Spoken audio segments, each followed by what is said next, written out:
If you can all hear me, let me know. Can we all hear me? Yes, please. Yes, we can hear you. Yes, yes, we can hear you. Good morning. Good morning.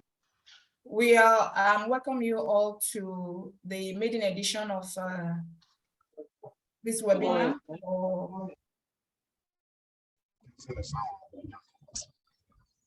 Okay, I'm welcoming you all to this maiden edition of this webinar, Research for Innovation, Commercialization and Enterprise at Okpolo Global Innovation Limited. And as we all know, our webinar title is Research to Market, Turning Research Outcomes Findings to Commercial Products. And this being the first webinar session, it promised to be an exciting one, and we are going to learn how to move our research beyond publication to an enterprise. With me on this call is Femi Kalejaye, the general manager of Okpolo Global Limited. So I will want him to formally have this program open. So Mr. Femi, sir. All right, thank you so much, Dr. Agata. Good morning, everyone. I want to welcome you to this webinar session. We're glad that you joined the session. So, like what my colleague said, the focus for this webinar is to turn research outcomes and findings to commercial products. Sorry, Mr. Kalejaye, if you can hear me, we can hardly hear you. You might want to be a little bit audible so we can hear you, sir.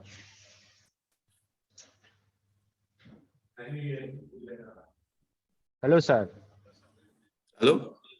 Yeah, we can hear you now. That's good, sir. Yeah. Okay, fantastic. All right.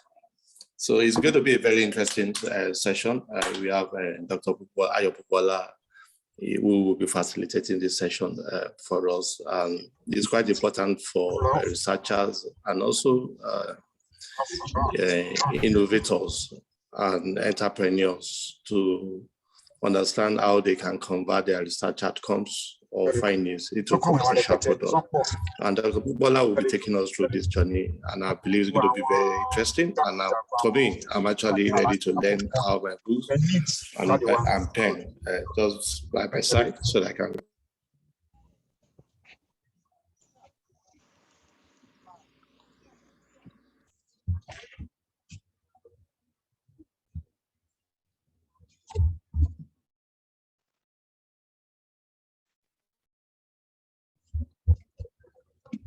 Sure.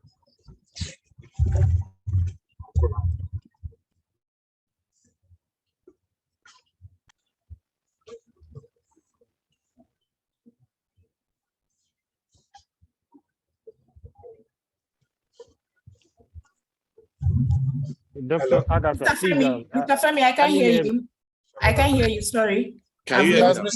Yes, I can hear you now. So we lost you for like 5 seconds. Okay, So 5 seconds. Oh, yes. sincere apology for that. Yeah. So I'm saying that at the end of the session, we believe that for us in Okpolo Global, we are set. Our mandate is to support researchers to see how we can convert their research findings and outcomes into commercial products so that they will make revenue and also be making the desired impact that is expected to have. So I'm looking forward to an interesting webinar with Dr. Pupola, and I also believe that everyone is also looking forward to an interesting session with Dr. Pupola. So I wish you all a wonderful time as we go through the journey, this particular journey of how we can convert our research outcomes and findings into commercial products. Thank you. Over to you, Dr. Agata. Thank you so much. Thank you, Mr. Kalejaye. So I will be, I'm moderating this webinar, and my name is Dr. Agata Ogbe. So we are welcome. Then you can kindly drop your info on the chat for us to know as many as those that are coming.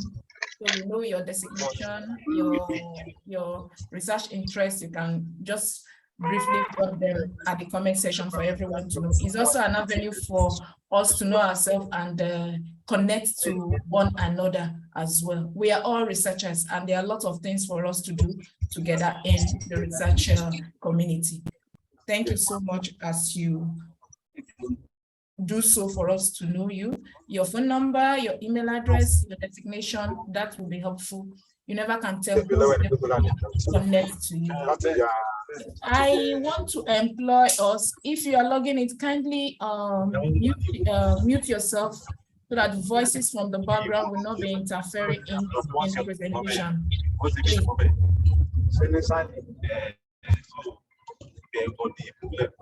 So, this is my chairman, sir. I said, not join me at the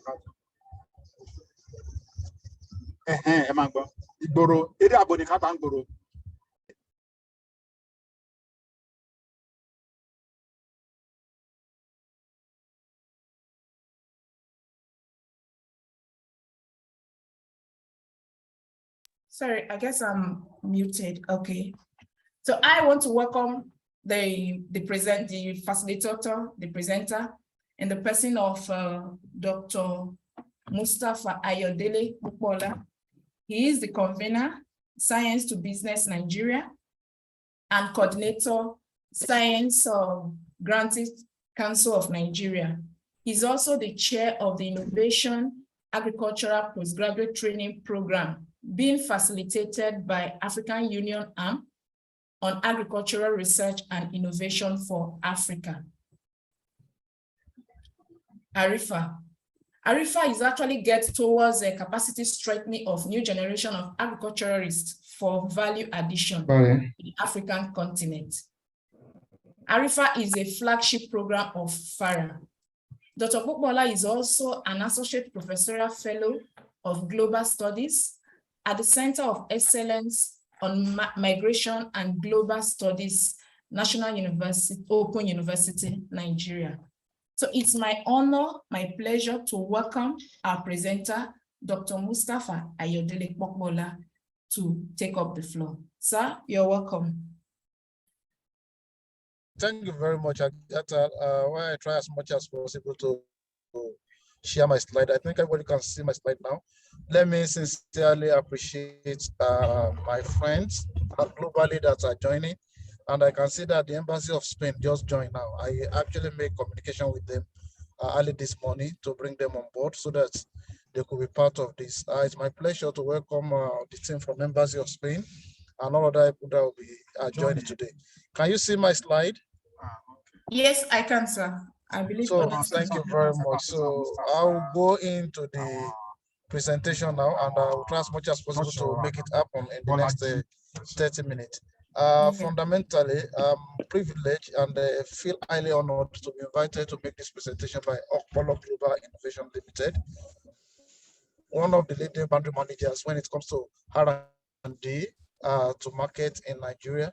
And they've started making their impact and waves within the system. And today, what I will try to do is to actually attempt to look at the topic, because this is a very big topic that might actually demand more than a session. And I want to believe that we try as much as possible to see what can be done within this short period of time. And we're going to try as much as we're going to localize the situation so that we can speak to realities, not issues that are theoretical in scope, because over the years, part of the challenge has been that even we have theorized the research we're doing in this country, and we actually need to practicalize it, not only making theories out of them. Today, I will be speaking to research to market, research outcomes, findings to commercial products, and I'm going to look at the issue from the perspective of somebody that has been a researcher, at the same time somebody that has played within the enterprise community, and at the same time still playing within the R&D administration and grant space. My outline is as listed there. Look at research to market. I'm going to provide some background, introduction, research at a glance. We look at research to market from the perspective of projects, design and actors. We are going to look at product development and pipelines. research to market, looking at the process and the pathways. Then RDI, that is research, the development and innovation. We're going to look at the nexus and the global competitiveness, and look at the funding models that we can propose, go straight to a conclusion, and from there we can actually make some recommendation. Let me start by saying that the only unifying function historically that is part of any tertiary education space, particularly the university system, is the research. When you look at the functions of teaching and learning, models and the style can be different. But at the same time, when you look at community service, the same thing, because you can only impact on the kind of community that you have.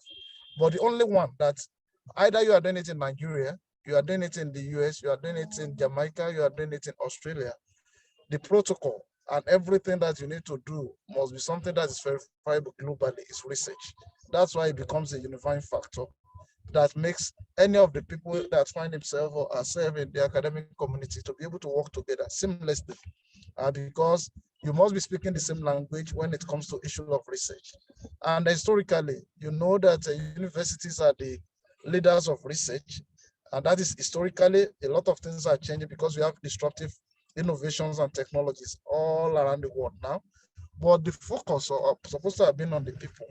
But we need to check that what we have been doing in this country in terms of research within our academic space is actually focusing on the people. If yes, then we are going to be able to actually leverage on that to know if there are impacts that are already been made. Then it's only research that doesn't have a correlation, racial correlation or geographical location. You could be doing research and you have a partner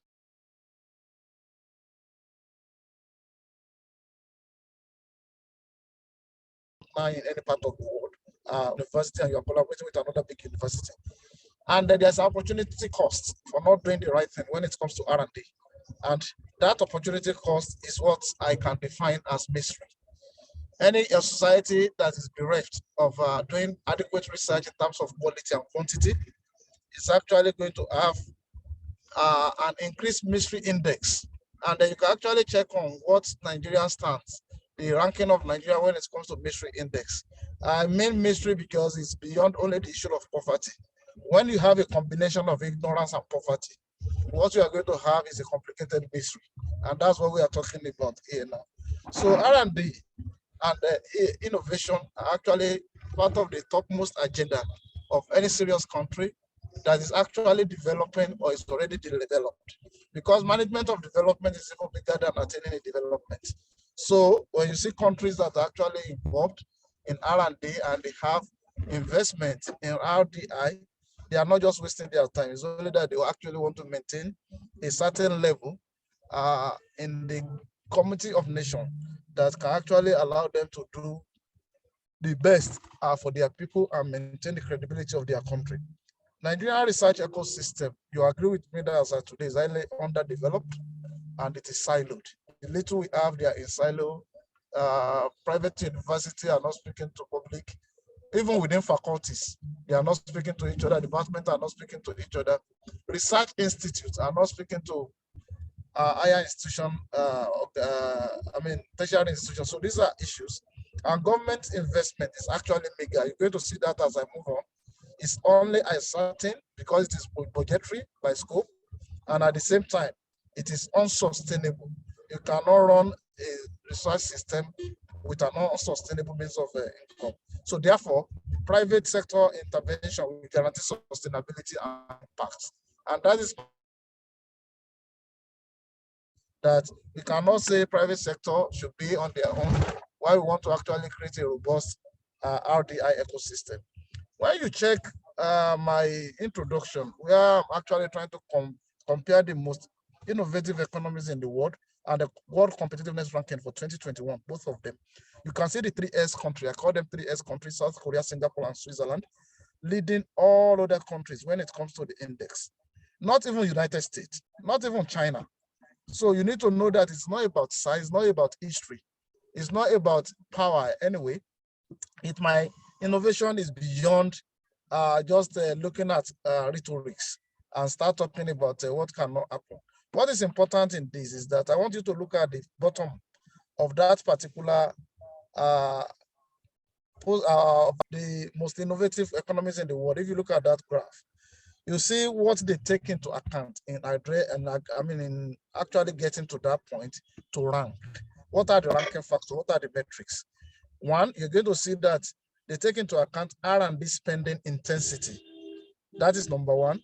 They talk about patent activities, efficiency of the tertiary education system, value-added manufacturing, productivity, high-tech density, and researchers' concentration.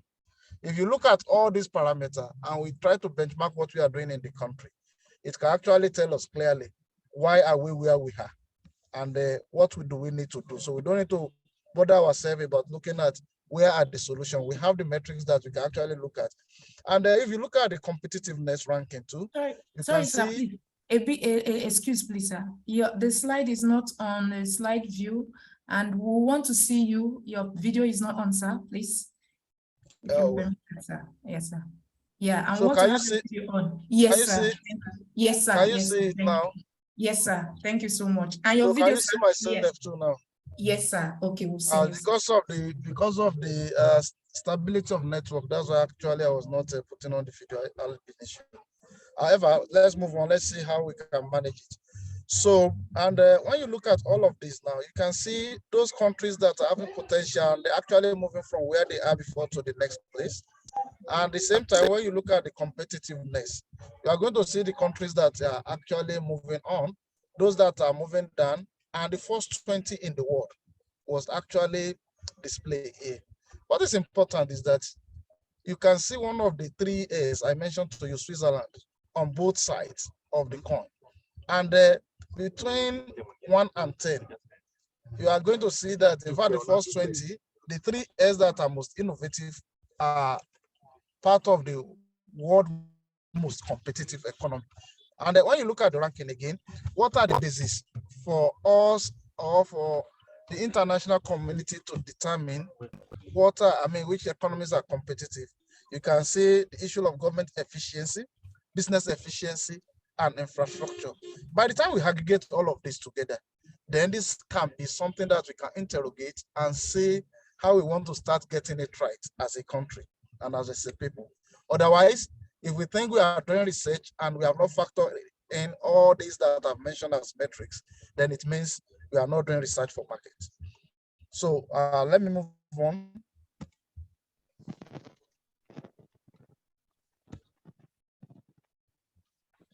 Well, I have a challenge moving my slide now.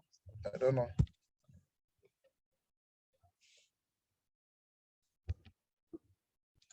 Okay. Move forward to let us see what happens when you are trying to talk about R&D. Beyond countries, companies are involved. And if you look at the other side of the left side of my slide, I say, where is Nigeria on this chart when it comes to top 10 R&D spenders in terms of countries in the world? And then when you look at companies, my interest actually is on the countries. On the companies. Some of the companies, their investment in 2020 in terms of R&D expenditure is more than some national expenditure on R&D. And today, that's why you can see the economy or the market of some companies are bigger than economy of some countries. Market of some companies in terms of reach, segmentation, and the internationalization of those companies. Amazon, look at all of them. You are talking about billions of dollars that are dedicated to R&D expenditure. And you know, these are not R&D for R&D's sake. These are actually R&D for markets.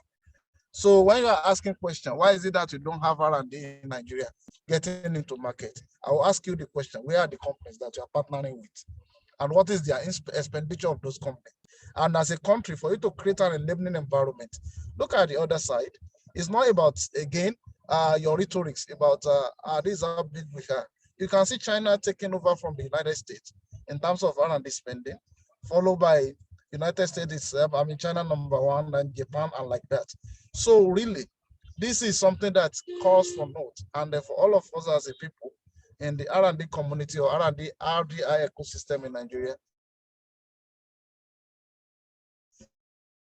to really understand let me quickly look at Nigerian case so that it won't be like you are talking about international. I mean, you are talking about other countries and we are not driving it home. I told you clearly that I'm going to drive it home so that everybody will see what are we doing right or not.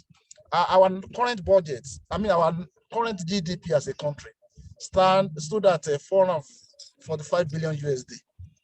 That was when we are rebased. Anyway, this particular GDP, when you look at the GERD means that is the gross expenditure on research and development. It stood at 0.046% on the continent. How we get that, I'm going to tell you as we move on. And then when you look at Egypt, if you look at that particular figure, it means it's 0.05, not even up to 0.1. And you know, the African Union actually recommended 1%, minimum of 1% for all the countries. So we are still at 0.05, despite our GDP. Now, when you look at Egypt on the same continent with us, they are already doing 0.59%, and they are still moving on. And South Africa is 0.88, very close to 0.1. I mean, very close to 1, sorry, very close to 1%. Now, when you look at our total budget as a country, this year, we are looking at 17 trillion over 17 trillion budget. When you convert that to an official, at an official rate to dollars, you are going to have about 41 billion US dollar. Remember that a company, Amazon alone, you know how much I just mentioned, showed you now that they are using for R&D, I mean research to market, only them. So meaning that the total budget of our country is actually something that might be smaller than what Amazon is using for R&D alone. So, and when you now said we actually want to work towards using the parallel market, which is the reality, the actual amount we get to market, the real value we get for all this money in Nigeria, you can see that our either to 41 billion USD, that's supposed to be our national budget, is actually, the real value is about 28 billion USD. And then when you look at the differential, what I call the black market value erosion that we have, then it's about 68%. That is without even spending. Again, nobody has actually come up with a very serious research to look at what is happening and how do we block this. R&D expenditure, when you look at a reference of a TED fund, NRF budget for 2021, 8.5 billion. And when you look at official rate of that money, is about 20.5 million USD. Now, when you look at parallel markets, because when you are actually going to be making budgetary provision, you are making that official rate. But when the actual expenditure comes to our researcher, is at our parallel market that they are going to get almost everything they need. Now, that 20.5 million USD has a discounted value through market, black market erosion of 13 million USD. Look at our GDP, 45 billion, I mean 445 billion USD, and you look at expenditure we are doing on R&D at a mega 13 million. So the question is that how do you think we want to get it right? With the differential erosion value of nothing less than 68%. That is the Nigerian case for you to appreciate what we are talking about. Again, let me just look at research at grant, because I mean at a glance, because we've actually looked at what happens internationally and locally now. And we have different kind of research. And people need to actually appreciate that. The first one I have here is academic research. I'm able to classify them based on what is being done. We have empirical research, we have experimental research, applied and translational research that are supposed to be happening in the academic environment. Alas, if you look at what happens today, basically a lot of the research in the academic community are basic because the purpose is not for market, but the purpose is for promotion and academic excellence, if the case as the case may be. However, there are other research that are supposed to be commissioned, and they are existing in other climes, and we need to actually imbibe that. Government-led research, that we've been looking at existential issues, that is life-saving, people-centric research. We are going to be looking at policy, research around policy. People come up with a lot of policy today, and there's no single research evidence synthesis that can support that policy. And you expect people to look at and be using it. And when the policy comes into operation, you're going to see a lot of problem around that. So ideally, it's supposed to be governance-centric, and they're supposed to be citizen-focused. That is an ideal policy research. Then when you look at corporate entities, enterprise, entrepreneurship, inventor, and a lot of people that are actually working in the enterprise space of the RDI system, going to be looking at market, operation, and leadership as core areas. And some for the market, it's supposed to be business-centric and customer-focused. For the operation, it's going to be business-centric, company-focused. And then when it comes to leadership, it's supposed to be company-centric and society-focused. These are the different classifications. Let me quickly look at the project design. When it comes to research for market, not just research for research that we are used to. The first thing you'll be looking at is that research activity is supposed to be seen as project itself. We call them projects, and many times we know that there are laws and there are rules that guide project from beginning to the end. Just look at it from any perspective, like a building, like any project. A situation whereby you don't see it as a project and you see it as one of those research, then it's going to end up as a research. Then it should follow a project life cycle if that is the case. Input sourcing must be clearly guaranteed, and we want to see where are the input to this particular research is coming. Resource optimization, very key. Out and economic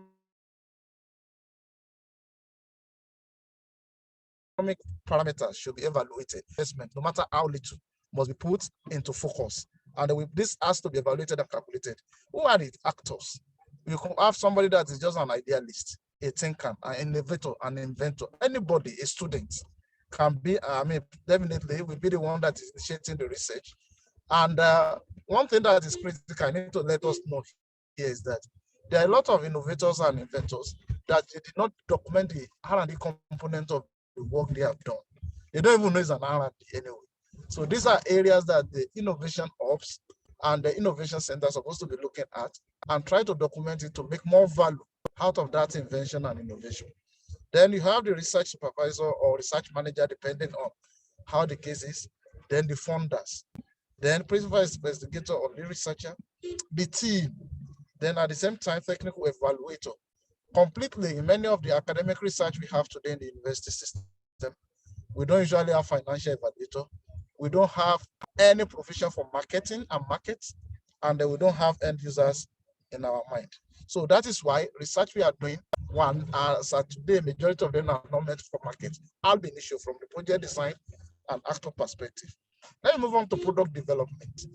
Looking at product development from the beginning again, for any research to market, you need to define what's the difference, what are you coming out with in this research? Are there going to be outcomes or outputs? Is it going to be a service or a product? What will be the product design? Product design is another special skills that is being certified as of today. You don't just wake up and say you're a product designer. No, there are certification for product design.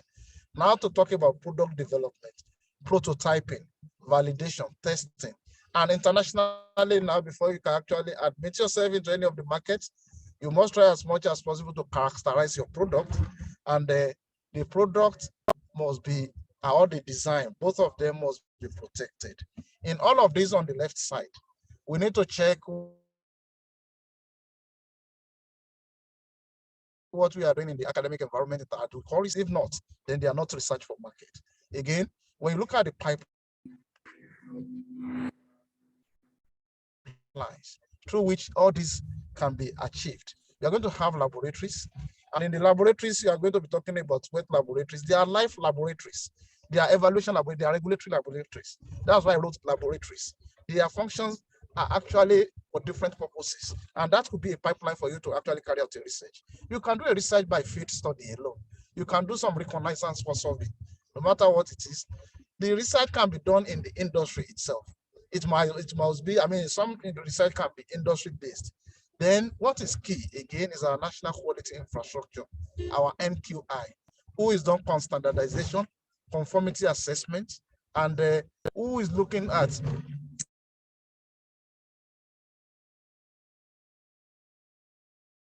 the different calibration expectation.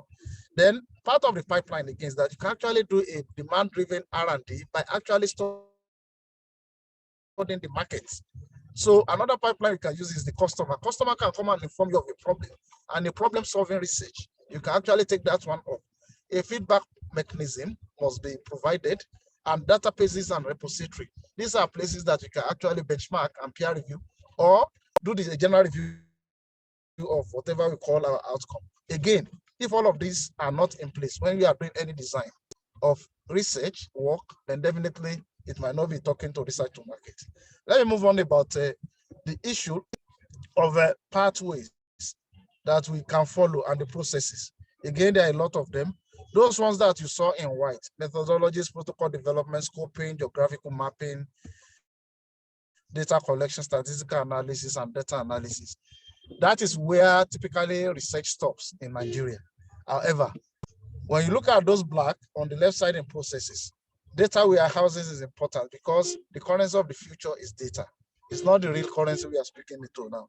If you check in the university system today or any institution, check and ask, they should provide data around the research that has been going on in those universities for the past 60 years or 40 years. You are going to be surprised that there is no data repository where these things can actually be harvested. And if they are, many of them are not well archived. They are not data that can interoperate with all other platforms. Again, when you now hear institutions of government in Nigeria talking about they want to digitize some document, they want to digitize thesis, the question is that digitizing thesis, yes, is good, but what do we do with the protocols? What do we do with the methodologies? Digitizing it, is it for people just to read? These are things that we need to actually query and see how we can give support to that system. Again, you're going to look at intellectual property protection, incubation and acceleration, market scanning and segmentation, packaging and traceability. And for every research work, in terms of process, if it's going to be complete, we need to actually come up with a business model, and we need to see the cash flow analysis of that particular project for it to be marketable. When you look at the pathways, like I mentioned the other time, for these processes, wet lab, dry lab, you could be in Nigeria and be doing in silico research with your colleague across the world. And we can actually conduct some of this research using the pathway of service, either online or offline. However, when you look at those red that I painted there, these are challenges that we have in our R&D system, RDI system and ecosystem generally in Nigeria. Like informatics, very limited, very few people have access to bioinformatics platforms, databases. What we don't even have data, not to talk about where they are based anyway, no data lake. And if we have very limited patent, product design, trademarks, these are challenges. Yes, we have them, but are they digitized? Are they the type that the WIPO recommend? Despite the fact that Nigeria now house the World Intellectual Property as part of the UN system in Nigeria, then branding, financial revenue modeling and dashboard, and the sales planning and customer experience. All these ones, if they are not there, we are not talking about research and to market. And it's important for us to actually know that the research, development, and innovation have a nexus. And the nexus it's only research to market that can actually define that nexus. Again, I actually attempt here to let us see how knowledge management system, innovation management system, and technology management system works together. I'm happy to actually share this, and at the core of it is what we know as R&D today. So any R&D that we are doing that is not actually assisting or supporting innovation management system, is not actually creating new knowledge for management, and the technology is not well documented, is not something that will give us R&D to market. I'm glad to actually share this too, so that we can see how innovation is helpful in all of this that we are talking about. R&D as of today cannot stand at aloof, and that's why for some of us, we believe in RDI systems. So in summary, you can see a situation whereby you have discovery research. Any research that will actually find its way to market must be a discovery research. You cannot be repeating the same thing or be doing a copy and paste and believe that it's going to actually do something different. If you do that, then it means there is an integration between the research system, knowledge system, and innovation system. And that is going to be like an hybrid that you need to see to take research to market. You have research discovery, idea generation. Before now, you're going to say it's entrepreneurs that do a lot of ideation. Ideation is in research if you want it to get to market. Then you need to know that what type of research you need to do is an applied research. And at the same time, there will be technology management or engineering design if you are actually going to create a product. In fact, for services now, there's some design engineering that you need to actually know and you need to work with. Then testing and scaling up, piloting, demonstration, and you have it. So I think this innovation cycle actually summarize what we need to do for us to have new product and service that you can take to market. Again, when you look at the externalities that is required in innovation hub, this typically must be happening to support what we are doing now in this system. We're going to have explicit knowledge and the tacit knowledge feeding the innovation system. And we need to understand that as the north of everything we are doing in the R&D ecosystem is what they call combination. Here, combination EMI actually means a lot of partnerships, synergies, cooperation, externalization. That is might be internationalization depending on the scope. And the internalization itself is that you need to have the requisite capacity, competencies, before you can call yourself an innovation hub or an innovation center that can work within the RTI system that is going to be sustainable. And ideally, like what we are doing today, there must be an advocacy and support. Essentially, that will be talking to your socialization. You need to let people know that what you are saying is not a rocket science. It's something that is doable, and people should believe in what you are doing, and they should come and support that dream. Again, let me quickly move on and let's show us how to him that is research to market integration works. In general, we're going to have, like I mentioned, an idea has to be generated. It is not about reading about, copying a thesis or a title online and you don't even know anything about it. Copying something is not about ideation. Ideation is something that you need to do both consciously and unconsciously. You need to do some of these ideations subconsciously. You need to dream about it. And when you come out of that dream, you need to ink a lot of things on the paper. It's better you dirty the paper, dirty a lot of things before you say, oh, this is it. Because the true part of it is that if you are very, very good with the ideation, then you are going to be a very good researcher. Otherwise, you are going to be a copy and paste researcher, and which is not something that is actually sustainable. So you're going to be looking at refining of that idea. That means that you need to do a lot of consultation to refine your idea and engagement. And definitely you can subject it to a basic research for you to generate what we call the preliminary data. The preliminary data is something that you need that you can now use as a means of negotiating for research funding, because you need to speak to your funder with data. You don't just write something in a qualitative way and they think it's looking beautiful. If it doesn't speak to data, fact and figures, then no funder is interested. From basic research, you can go to applied research. Applied research, definitely when you work around that space, an advancement on basic research and it can lead you to development, then you can actually innovate. Even if you have developed a product, continuously innovating about that product can actually be adding extra value before you can. However, for RDI system, we need to believe that we need to understand that there's a demand and supply, because we are talking about market now. There's a demand side of it and there's a supply side of it. And if you look at this particular diagram very well, which I leverage, our academic, government, and industry partnership we have been talking about under triple helix. More importantly is that it's not supposed to be only triple helix, it's supposed to be people-centric triple helix.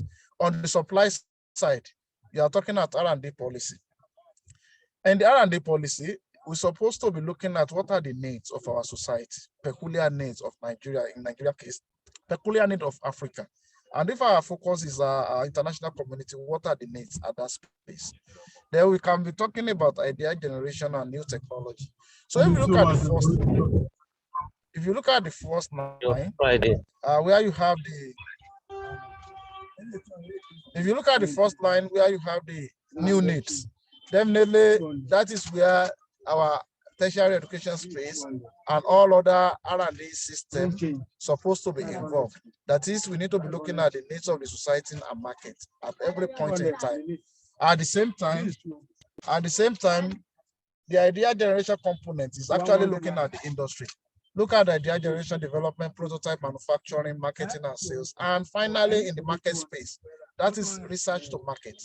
And the last one that is talking about new technology is talking to institutions and government organizations, that might be looking at state-of-art technology and how we need to increase productivity within economies.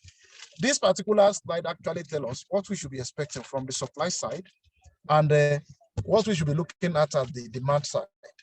Is it going to be, our approach can either be in the demand side, can be problem-based. We have a problem, we need to actually build support system, and the people actually demanding some product to solve that problem. In that case, you can look at COVID-19 as a case study. If it's solution-based, that is, we are looking at already there are solutions on ground that we need to commercialize. And in this case, we can actually use this model to interrogate the R&D outcomes of our tertiary institution. Some of them from inception to date. Unfortunately, some of those outcomes are supposedly outputs are already obsolete. They cannot stand test of time. You can't convert some of them to any commercially viable product again, because the technology, the products are no more in vogue, and it means we have actually lost that investment for life. That should not continue. That is why we need to change that paradigm. You are going to challenge me that, okay, you've been saying all of this. How do we do innovative funding for RDI system, research to market? It will surprise you from these sources of funding, the kind of percentage and the way things are actually changing. For some of us that are in the tech world, we know about crowdfunding. Crowdfunding today is used for R&D. So again, gone are the days when every institution in Nigeria needs to be begging tech fund and be begging government to bring money. Yes, there is government intervention. Look at federal government, only 32%. And the industrial grants in ideal ecosystem, RDI ecosystem that is well developed, is about 23.5%, almost a quarter. Then we are looking at internal resource. For you to actually say you want to play in this space, look at your internal resource. It means it's going to be capital intensive for innovation hubs, for innovation center, for universities that want to become research university, to invest wisely, and they are going to be the one to take the lead. You need to have money to actually look for another matching money. You need to have a grant to look for matching grants. That is the new way of going. And looking at commercialization in terms of IP, 5.9%, philanthropic grants. How many of us are actually nurturing our alumni? Some of them are big boys and girls around the world. We need to actually bring things to table that they would like to support, even if it's going to be in their feet. State grant, yes, depending on the state. In Nigeria today, I'm not aware that many states are actually investing in RDI systems. Everything is left for federal government. You can actually look at others. In essence, what this one is telling us is that you could have a combination depending on where you are and the kind of institution you run. But for you sitting down and say, oh, it's not possible, that is not going to be part of the game changer going forward. My conclusion, before I leave you to all these thoughts, is that one, we know that R&D ecosystem exists in Nigeria, but it is highly uncoordinated. At the same time, it's highly immature. The meaning of that is that there's a lot of potentials and opportunity in this space. And for us to do research to market, definitely, we need to come and play in this space, and we need to encourage others to play and play very actively. Two, national R&D investment is quite insignificant to our national need. I mean, you can see about 20 million or 13 million US dollar in an economy of 445 billion USD. So that is something that we need to actually look at. Then number three, the private sector can actually assist all of us to actually increase this R&D investment nationally. We are looking at what is happening at our innovation centers and innovation hub. We need to redefine what they mean. What type of intervention and priority. And at the same time, we need to actually classify and categorize them. Let me say this, that innovation hubs and centers are many in Nigeria now. But the truth of the matter is that how many of them are actually doing the bidding that is supposed to be doing in the university system? Again, private sector investment will guarantee sustainability, like I've mentioned before. And everything we need to do around research to market must be intentional, and all stakeholders from the beginning of the design of projects must be enlisted to these particular projects. We are looking at a tertiary education institution in Nigeria should be ready to unlearn and relearn functional R&D approaches. For them to be sustainable going to the future and competitive, we need to actually try as much as possible to unlearn the way we are doing things, where 100% or more than 100% are dependent on government funding. We need to create value within the tertiary education space and be ready to invest in R&D so that we can actually become a sustainable tertiary education. And finally, 50% of Nigeria present challenges that we have as a country can actually be fixed when you put in proper R&D structure and system.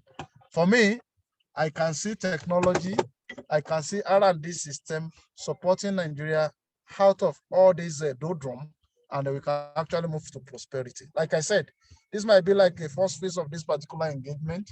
I believe I've been able to contribute one or two things, and I thank you all for your audience.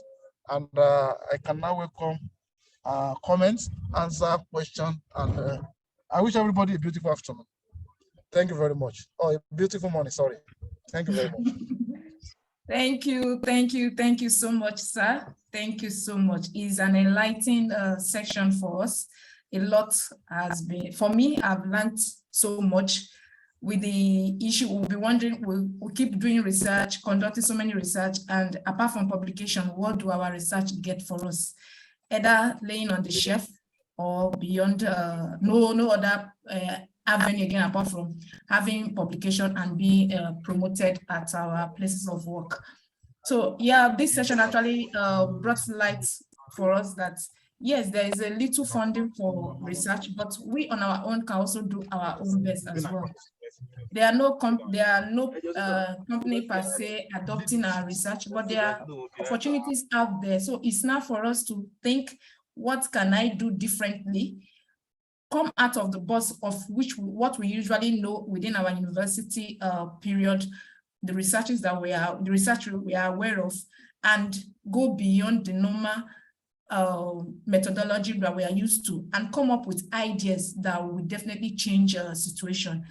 Are we meeting a need, or are we providing a solution, or are we supporting a system through our research? So the floor is open, and I know we have a lot of questions to ask Doc. So if you have any question, I will implore you to raise your virtual hands so we can call on you to ask a question for Doc to address. So the floor is open if you have any questions, please. All right, my hand is up. Do I go first? Yeah, you can go, please. Thank you very much. And thank you so much, the presenter. That was a very insightful presentation. I actually want to ask, Opolo specifically. I know you have your station in OAU and the Osun State University. So to what extent have you really engaged these universities so as to really assist them in the commercialization process of possible inventions that may be in the university? I'm asking the question because in the course of the presentation, you did mention that we have to connect the industry and the academia together. And I think Opolo Hub is one of the platforms even for that kind of initiatives. So how have you engaged the university? I know intellectual property technology transfer offices are there across Nigerian universities and even research institutes. And they have some invention, because lately we've done the evaluation of these offices and we've discovered that yes, they have, and they do have some inventions, which of course are commercializable. So to what extent have you really engaged even these offices so as to see what is possible in terms of commercialization? Let me stop at that. Thank you very much. Okay, thank you. Can we take note of this question? Can we take from Tolu or Sayomi? Yes, good morning, everybody. I want to thank Dr. Popola for a very wonderful presentation. I want to ask, are there specific, can you provide specific instances in which research has been commercialized, probably from your background or people you know? It would be nice for you to share, it would be nice to hear you share some examples with us. Thank you. Thank you, sir. Who else have a hand here? Mr. Caleb, if I'm right, Caleb, can you, your hand is up. Caleb Adelowo.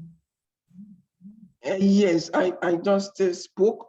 I'm the one who spoke first, but I can quickly okay. What in terms of what is the place of co-creation in the commercialization process, and how do you think this can be integrated to generate marketable research outputs from our university? The question is actually in the chat. I didn't get your question. What is the place of co-creation in the commercialization process, and how do you think this can be integrated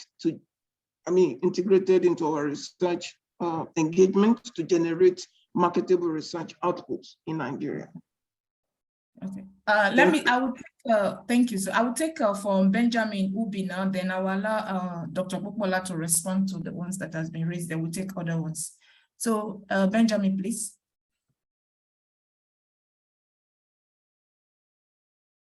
Benjamin, Mr. Benjamin, your hand is up, please. Yes, can you hear me? Yes, I can, sir. Yes. I wish to thank you, moderator, and then the excellent presentation by Professor Popola. It's always very eye-opening, the things and the data that he wrote out about R&D. We don't need to be joking with R&D. I wish to chip in a bit, particularly. We are talking of commercialization, driving research products of research into the market. But how much are we putting into that? Look at the issue. It is laughable that Nigerian students, even at the doctorate level, they pay for their research from their pocket. People overseas don't want to hear this. Academic researchers, they don't have a research budget. In virtually all the universities, I say virtually, apart from TED Fund, most universities are not committing funding to research and development in their university. They just open universities and think that TED Fund should provide everything. But remember, at the core of the work of the universities are teaching, research, and community service. Therefore, if we need to move our research to the marketplace, of course, that is where the impact, like Professor Popola told you about the opportunity cost of not doing that. It is the misery index. How do we have this wake-up call to change the narrative? Even as researchers, as scientists in other countries, we are not in those countries, but we have a budget. As a visiting professor, I have a budget. From that budget, I can pay for my research cost. I can attend conferences and meetings without necessarily going to tell anybody to do this or to do that for me. So as long as research in Nigeria, particularly among students, including postgraduate students and lecturers, are funded from their pocket, I don't think there will be any kind of compelling reason. We will all do our best. They will all do their best. What I'm saying is that vigorous funding of research is important. And then also,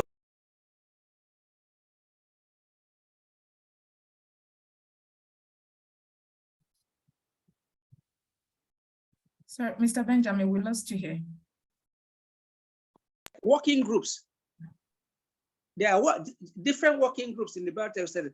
Government can commission researches like it is in UCAPIA, the European Association of Plant Breeding. If government wants a particular problem to be solved, we did these interventions even with NMPC on the issue of renewable energy.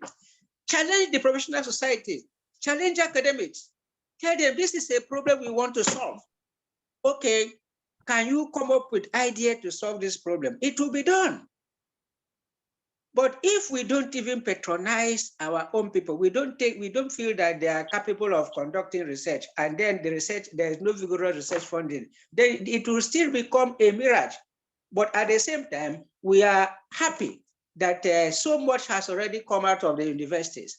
Like the presenter said, the issue of even putting the data together, researches that have been conducted over the years. The entrepreneurs, they move around during conferences. They don't do anything. They take record of what is there and use it for their product, for their business. So we should be able to key into this aspect also. Please, thank you very much for the opportunity to share in this wonderful meeting.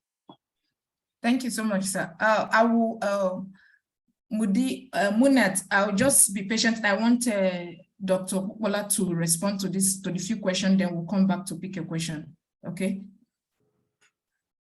So, Doctor, reaction to the questions, issues raised, please. Thank you. Can you hear me now? Yes, sir. Okay, so let me just start by appreciating Professor Benjamin Ubi. Professor Benjamin Ubi is the immediate past president of Biotechnology Society of Nigeria. He's a university professor in Nigeria, presently in Japan. And like he told you clearly, even in Japan, he's not a Japanese, he has a budget that is using for his R&D.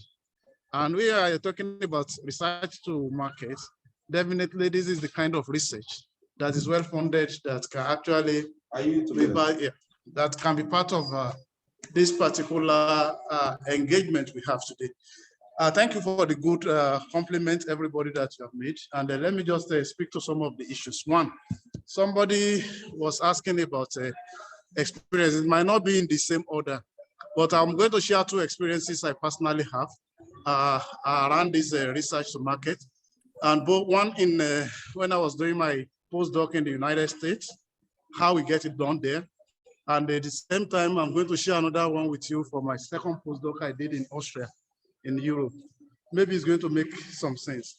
The first one has to do with some of the students. It's not even directly myself, but it's going to be a good experience that develop some products. And that particular product, they actually start by thinking around it. Again, it's not a big deal.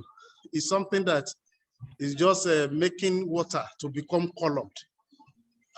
When it's ideal, it's good, it's not changing anything, it's just adding color to water. When you are in your office and you actually have water that you put that you want to drink, it's just actually stimulating that water. And this particular student, they were in part 3 or year 3 in the university, and they got into this particular innovation creativity. What happens? When they got it, immediately they have it as an idea, they were sent to our business school. They are not enrolled in the business school. So the business school in the university actually look at their idea, and they actually come up about a business model.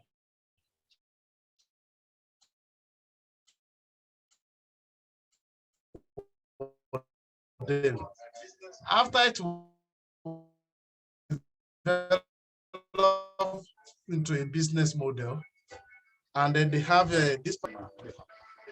So what university did for them was that we transferred them from his business school to what we call our idea show, and that was where the technology was perfected. Again, what I'm emphasizing here is that immediately the idea came on board, everybody that is required rally around them. The university take ownership of these students, and in essence, within a period of like 3 to 6 months, the product was perfected.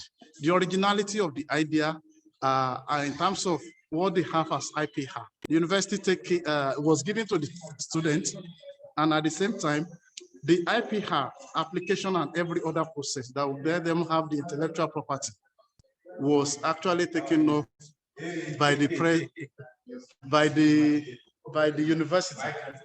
Having done that, I can assure you that before I left the US, the product was actually in nothing less than 17 countries. Each of the products is being sold for $1,000.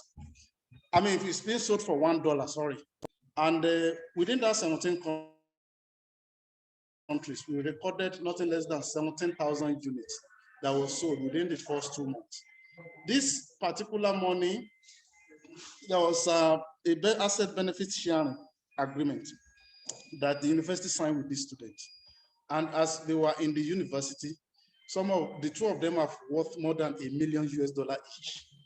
An account was opened for them, and the scaling up of this particular product was supported by the university. What I'm saying in essence here is that I've seen this from beginning to the end, and I can see how the system supports this particular innovation. It is not a matter of petition. People are not actually pulling themselves down the way we do here. Every aspect of the university, like I mentioned to you, will ask the Innovation Center and the Innovation Hub, the Research and Development Department, and the Directorate, what is their interface in Nigeria with the business schools? What is Faculty of Social Sciences MBA program? What are they teaching that is not having R&D components? And we are in 21st century. What is the relationship with engineering faculty and the business schools and the MBA program? These are fundamental. The second one I'm going to tell you is national in scope. And what we did was that I am a life scientist and we work on the gene bank. So the commercial aspect of this genetic resources transfer in Austria, government of Austria, when we have developed a lot of things we have done in the lab, created a company. And that particular company was a private sector led. What we are doing in terms of conservation of genetic resources for the country, those particular one, the commercialization component of it, to actually maintain heterosis genetic integrity of their flock in that country was outsourced completely to another company. That company supplies the entire Austria, the animal genetic resource that is required, including sperm, including gene, anything that is required. And it is going to be on the basis of need and purpose for the country. In that, this particular company supplies nothing less than 10,000 doses of semen for artificial insemination every week. And they actually supply it with nothing less than 65 different localities, don't let me say provinces, where government has created a collection point. And in that collection point, when you supply, that is where the farmer will go and pick it up. If you look at the entire value chain of this, what I've just described to you, you can see a lot of people that were employed. For us at research level, immediately we get to know that this is actually going on, we go back to our lab and start doing another thing. Because the commercial component and the center is being funded partly by the income of that, government is actually taking tax from that particular company, and they are still having profit to move on as a company. So these are two examples I can tell you. I have others that I can actually share with you. So that is how it works in other clients. Somebody was asking me about co-creation. I think my first experience, like I share with you in the US, actually worked perfectly well. We, in the Innovation Hub, essentially they're supposed to, and centers in our university system, they're supposed to be a co-creation platform where all what is required to make a particular project on idea a success should be co-created, including expertise competencies. But here what you have is that people are pulling themselves down. People are not ready to talk to each other. Even some laboratories that are not accredited by anybody are closed up by some professor, and they are claiming is my laboratory. What laboratory? Laboratory that what is coming out there can never be recognized on the African continent. When we went to Egypt and we went there, all their laboratories under the Agri Research Council, more than 90% of them are European and internationally accredited. And samples are being sent from European country because they are accredited as such.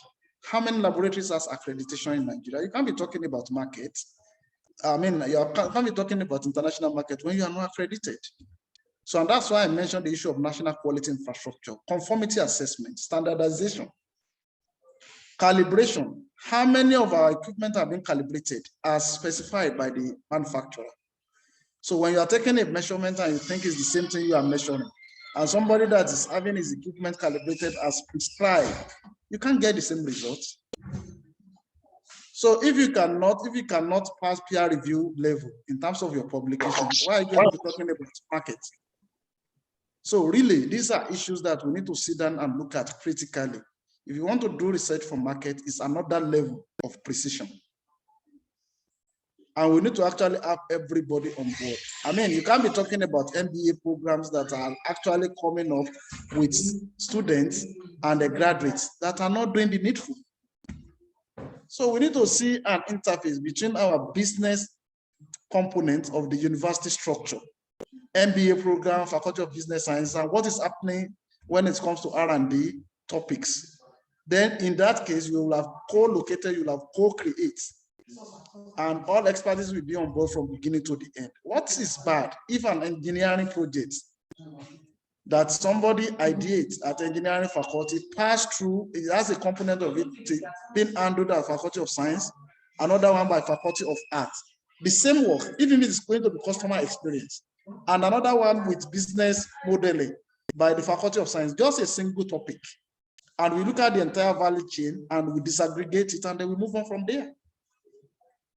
That is how it works. I don't know if I've answered all the questions. And if there are specific one, I'm ready to answer, please. Yes, sir. The other one is how must, okay, you've answered all the questions. I just want to have just a brief reaction to what I think it's Mr. Caleb too mentioned about what has Opolo done in engaging tertiary institution, because he funds Opolo Hub in those institutions which he mentioned. It's for that purpose that we have this webinar, and there's a unit for that already, the Research, Innovation, Commercialization, and Enterprise unit. So this unit is tasked with the duty of getting, will I use the word, permit me to use this word, kind of harvest those research. And getting this research is also with the knowledge and the consent of the researcher itself. So that is what we are actually working towards now. And this webinar is another venue to create the awareness that this is what we are, this is what we do. If you have such research, come up on board and we have a discussion on that and how we can move forward from that. So I would drop my email there. You can communicate with me, and there is also a link that will also be dropped much later. So if that is okay for Mr. Caleb, right? If I answered your question. So I will take. All right. Can I quickly chip in something here? Yes, please. Well, my question is a bit more specific in the sense that, it's fine. You have that unit within Opolo Hub. Within Obafemi Awolowo University, there is one center called Intellectual Property and Technology Transfer Office, and we have these offices across a number of universities in Nigeria. So I'm asking directly, have you really visited these offices? Because instead of you going, to meet researchers one by one, once you get to this office, you can get a whole lot of patents that university has had in the last 10 years. You can get the trademark, the copyright, all those intellectual outputs that they've had in the last 10 years. They're there. Like I said, we just had conducted the assessment of these offices across Nigeria. So it's a kind of low-hanging fruit even for you to actually see the possibility of assisting researchers to commercialize even some of their inventions that are really there.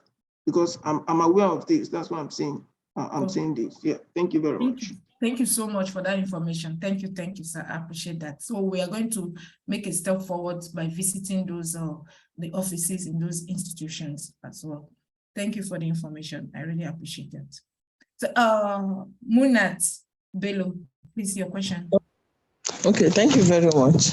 I'm Dr. Bello from University of Maiduguri.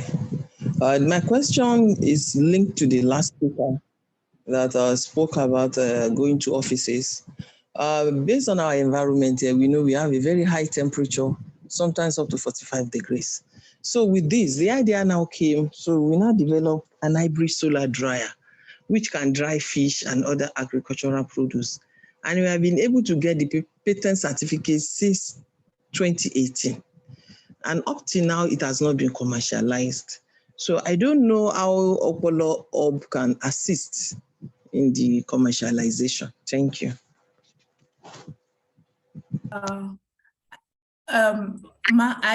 Okay, you were the one that dropped the question at the group. I sent you an email address on, I sent you an email address for you to communicate. Can you please resend the so we'll take it from there. Okay, Can you please resend? Thank you. The email, I will resend it, but I will kind of say it for everyone to have it also. research@okpolo global. Okay. research@okpolo.global. Yeah. So Okay, I'll I got put it for everyone. Yeah, thank you so much.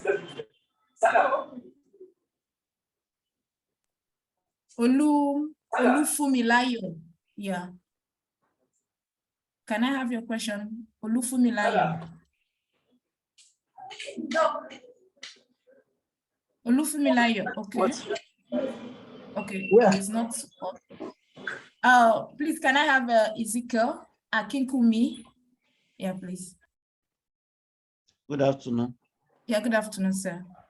Yes, thank you for the presentation and for organizing this. I just want to ask our presenter suggestion on how we can get companies, industry involved in our researches.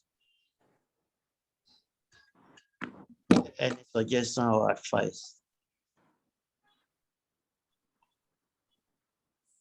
Hello? Yes, sir, I can hear you. Okay, can I go on or just... yes, sir, please go on. Yeah, please go on, sir. Yes, sir. Okay, so like I mentioned earlier, for you to get industry involved in your research, two things will happen. There are things that you do that has to do with your individual spread or contact, depending on the design.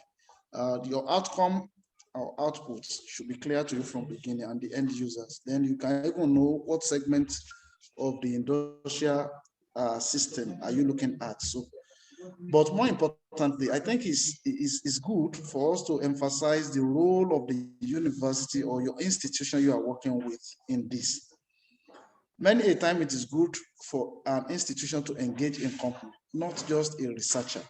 So today I know in Nigeria, TED Fund and other NUSU are promoting the establishment of research offices in that institution. So if those offices are actually there and they are well equipped, they need to know what roles they need to play. I believe there are issues of capacitation. Even from the last speaker that mentioned the issue of the patent office, the TISC, technology support innovation centers, and all of them for patent institution. If you check some of those offices, their offices truly, but are they well capacitated? People need to know what they need to do. So, sir, it might not be easy as an individual. You can do it. We've seen organizations that have done it, that they bring in, looking at their end products, which company might be the end user and can take this from the beginning. However, I think it would be better if it is analyzed in our systems. And that's why we are making this case. Again, hubs like innovation hubs and acceleration hubs or incubators you have on your university campus can provide some leadway if they actually know what they are doing.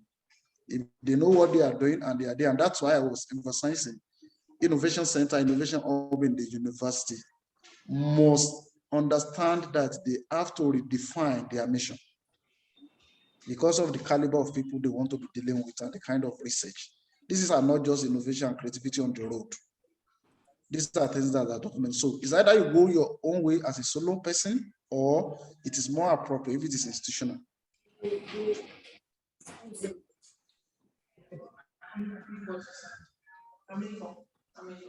Thank you, sir.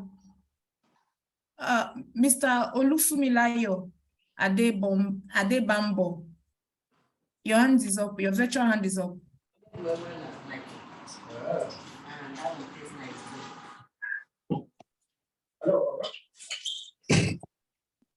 Okay. Yeah, I'm with you now. Yes, sir. Sir. Yes, Hello? sir. Your hand is up, Adebam Olufumilayo. Yeah. I'm with you now.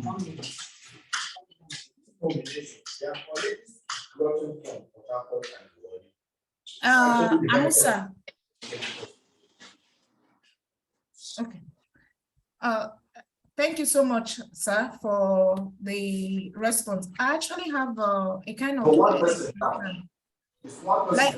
some individuals are actually not aware of the intellectual property for them to patent their research. So what advice do you have for them as they are coming up with the idea of a particular research to go about, to start on? So what advice will you have for such individual having that kind of conception? I have a product in mind, or I have an idea in mind. I want to do a research on that, and my aim is to provide a solution in the ecosystem, and I don't have I'm not sure of how I will go about it, or when the research is out, I wouldn't want to lose the fact that I actually come up with this idea. What advice will you give to such an individual?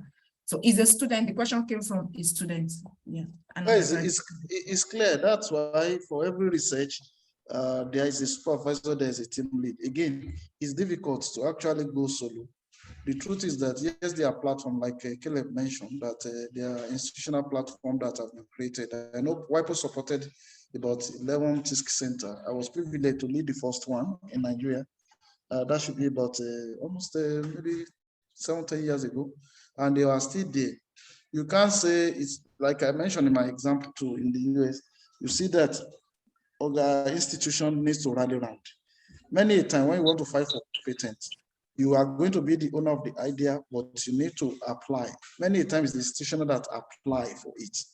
So when an institution apply for it, it carries more weight, and you are going to be carried along. But if you know, definitely that is what you have in mind.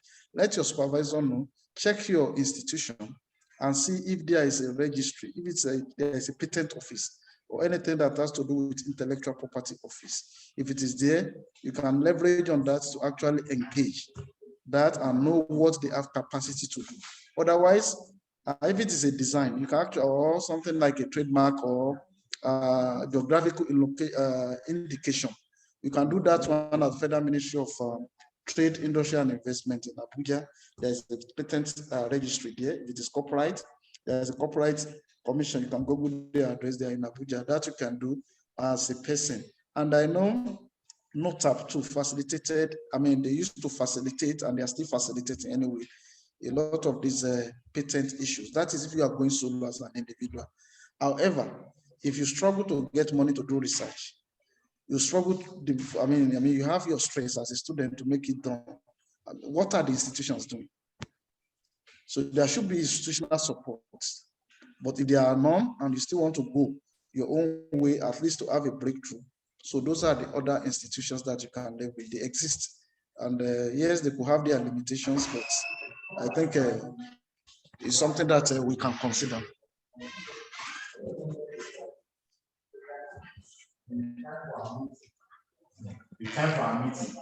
Thank you so much, sir, for the reaction to the questions and the session we had so far. We are well above, we've actually spent even beyond the time we scheduled. I want to sincerely appreciate Dr. Kupola for accepting to facilitate this session.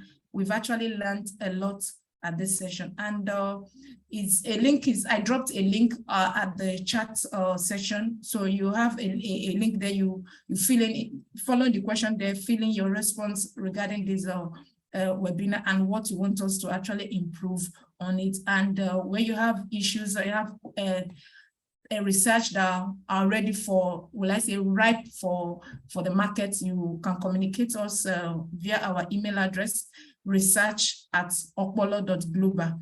I've also dropped that at the chat session as well. So thank you so much. And we look forward that we'll have more of this session. And a very big thank you from Okpolo here to Dr. Popola for facilitating this session. So we are looking forward that when next we call on you, you also avail us this opportunity also to also enlighten us and find ourselves going in the right direction of our research and not just having them on our shelf or just going for publication also. Thank you so much. Thank you so much. If there's no other question, I can't see any virtual hand up here.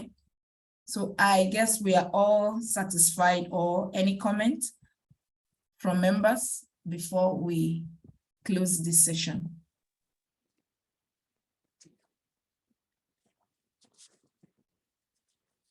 So I think, sorry, can I say something, please? Okay, please. Yeah, this is a very beautiful initiative of coming up, bringing heads together to actually make presentation to people on research commercialization in Nigeria.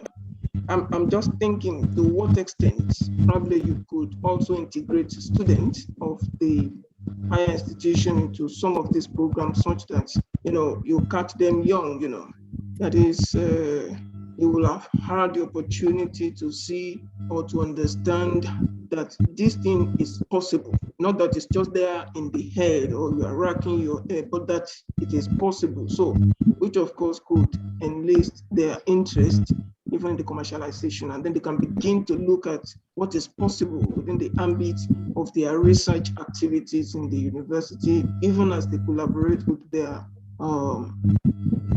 mentor or with their supervisors in school. So thank you very much for this wonderful initiative. Yeah, it's great.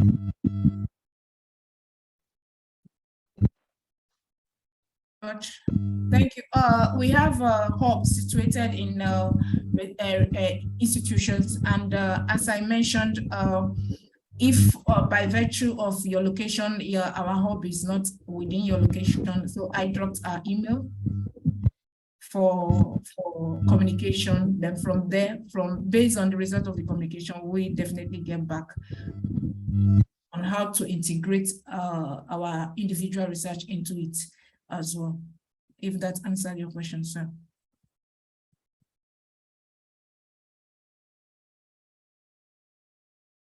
Okay. So thank you all for this session, and I appreciate the opportunity for being with us at this session, and we'll call it a day at this point. Thank you for joining us, and we look forward to other webinar session with you all. Thank you so much. Bye-bye from Okpolo here. Okay, bye-bye from us. We're just expecting that you do this often. Thank you so much. That's a good initiative. I hope it will be sustained. It will be sustainable. A quarterly thing, or maybe after 2 months, you organize this to reawaken our consciousness. All right, sir. Absolutely. Yeah, we'll work towards that, sir. Okay, thank you. Thank you so much, sir. Kindly fill your comment section from the link you put there before you leave, or when you can fill it as well. Thank you so much.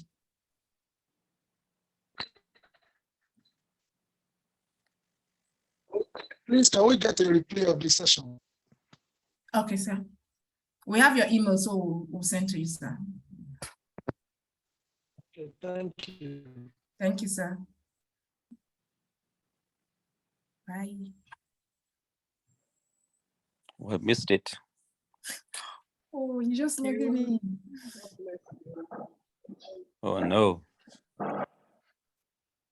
Bye. No, not bye yet. Share with us. Bye. You just coming in? Not very We are long. going to receive the I risked slides. receiving the message about 10-15 minutes ago. I caught the tail end of it, but I hope next time I will be in good time to join, as I'm receiving from remote location. Right now it's early morning for me, it's 8 in the morning. Okay. So popular, good initiative. I hope it will be sustained. hopefully, yeah, it will be sustained, sir. Thank you. My best regards to all of you and to Thank you. Ayo Mustafa Popola, Yes, sir. who also sent me the link subsequently. Oh, thank you for joining, sir. I will extend your regards to him too. Yeah, I'm calling from Brazil. So mention that to him, please. Okay. Mohammed, sir? That's the Yeah, name? Mohammed Ahmed Okay, Makarfi. Mohammed. Okay. Mohammed Ahmed Makarfi is the name. Oh.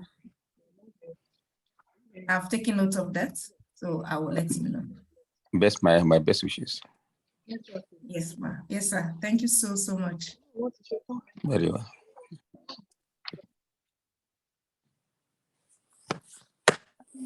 Bye from Okpala here. Thank you.